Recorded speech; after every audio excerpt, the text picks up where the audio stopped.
तसले अर्थ काढण्यात काही अर्थ नाही. ते केव्हा पळत आहे, ते वर्षांनी वाजताना जाईन, फडणवीस साहेबाकडे जाईन, शिंदे कोणकडे पळत ते.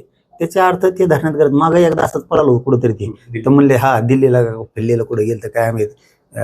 ते असंच पळत नसतं, ते दाखवायचे आरडा करतंय मला हे मिळणार आहे, ते काही मिळत नाही. काय काय संबंध आहे, इकडं पुरा देवारा करून ठेवलाय सगळा, इकडं काय मिळणार आहे. आणि अजितदादा जितके हुशार झाले तितकेच फडणवीस साहेब सुद्धा हुशार झालेले.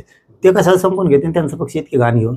कारण होण्याच्या अगोदर तुम्ही बघितलं असेल ना, तो नुसती चर्चाच होती तर लोकांनी एवढं ट्रोल केलं, झाल्यावर कसं व्हायचं त्या पक्षाचं.